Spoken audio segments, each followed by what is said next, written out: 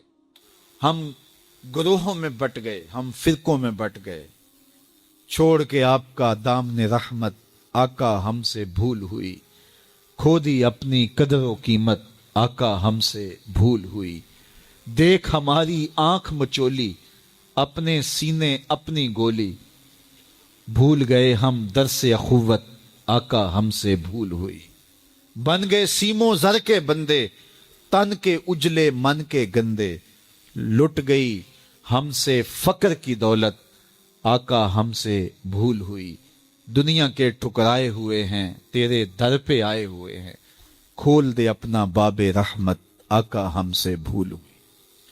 ہم سے بھول ہو گئی اور ہم نے ایک قوم بننا تھا، دنیا کے سامنے اسلام کا ایک روشن نقشہ پیش کرنا تھا، اس وطن کو تجربہ گاہ بنانا تھا اسلام کی، اور دنیا کو بتانا تھا کہ یہ اسلام کا روپ ہے، لیکن ہم ایک ہجوم بن کے رہ گئے، ہجوم بھی بے ہنگم آوارہ، ہم ایک قوم نہ بن سکے، ایک جسد واحد نہ بن سکے، ہم اسلام کے اس نظریے کا عملی نمونہ نہ بن سکے۔ ہزاروں لاکھوں لوگوں نے جس وطن کو حاصل کرنے کے لیے قربانیاں دی تھیں، لوگوں نے گھر بار چھوڑے تھے، کوئی اتنا آسان کام نہیں تھا وطن چھوڑ کے آنا، لیکن بدقسمتی سے آج ہم جہاں کھڑے ہیں، جو ہماری حالت ہے، بن گئے تن کے نشیمن کے کفس کی تیلیاں، بن گیا کیا چلے تھے ہم کیا بنانے کے لیے۔ 23 مارچ تجدید عہد کا دن ہے، آج ہم عہد کریں کہ ہم نئے آہنگ سے، نئے ارادے سے، نئے بانکپن سے قوم سازی کا عمل کریں گے، اور اپنے وجود کو قوم کے وجود میں گم کر کے رسول کریم صلی اللہ علیہ وآلہ وسلم کی امت کا ایک فرد بن کے جئیں گے۔ آپ سوچ رہے ہوں گے کہ میں تنہا بیٹھ کے ان چند ہزار لوگوں کے اندر یہ بات اگر کروں تو اس سے کیا فرق پڑتا ہے، حالات تو دگرگوں ہے، لیکن مجھے صرف اپنے حصے کا کام کرنا ہے، اور میری ذمہ داری اتنی ہی ہے۔ اس جگنوں کی طرح جو اندھیرا چھا جائے تو اپنی پیٹھ پہ لالٹین باندھ کے اندھیرے مٹانے کے لیے چل نکلتا ہے، اسے بھی پتا ہوتا ہے یہ ساری ظلمتیں مٹا دینا میرے بس کا روگ نہیں، لیکن وہ اپنے حصے کا چراغاں ضرور کرتا ہے اور اپنے کام میں کوتاہی نہیں کرتا۔ اس لیے مجھے اور آپ کو اپنے حصے کا کام ضرور کرنا ہے، اور اس وطن کو جن مقاصد کے لیے حاصل کیا تھا ان مقاصد کو حاصل کرنے کے لیے قوم سازی کے عمل کی طرف ہم نے بڑھنا ہے۔ ایک شخص کو واعظ فرماتے ہوئے ارشاد کیا، 5 چیزوں کو 5 چیزوں سے پہلے غنیمت سمجھ لو۔ پہلی چیز، شبابہ کا قبل حرامک، اپنی جوانی کو بڑھاپے سے قبل غنیمت سمجھ لو۔ آج جوانی ہے، اعضاء میں زور ہے، آج عبادت ریاضت کرنا چاہو، کسی دکھی کی مدد کرنا چاہو، کسی کے کام آنا چاہو، روزے رکھنا چاہو، نوافل کی ادائیگی کرو، جو بھی عمل خیر کرنا چاہو، تمہارے قوا تمہارا ساتھ دیں گے، لیکن بڑھاپے میں چاہنے کے باوجود بھی کچھ نہیں ہوگا۔ گئی جوانی آیا بڑھاپا تے جاگ پیاں سب پیڑا، ہن کھایاں کچھ کم نہ آون سونف جوین ہریڑا۔ میاں صاحب فرماتے اب کوئی کام نہیں آتا، اب اعضاء ہی لٹک گئے، مدمحل ہو گئے اعضاء۔ تو آج موقع ہے، جوانی کے لمحات ہیں، ان جوانی کو راہ خدا پہ ڈال دو، اور جوانی میں توبہ اللہ کو بڑی محبوب ہے۔ ایک روایت میں آتا ہے جب جوان توبہ کرتا ہے خوشی سے اللہ کا عرش جھوم اٹھتا ہے، عرش الہی جھوم اٹھتا ہے جوان کی توبہ سے۔ فرمایا میں اللہ کا حبیب ہوں، اور پھر فرمایا جو جوان جوانی میں توبہ کرے وہ بھی اللہ کا حبیب ہے۔ کتنی بڑی بات ہے۔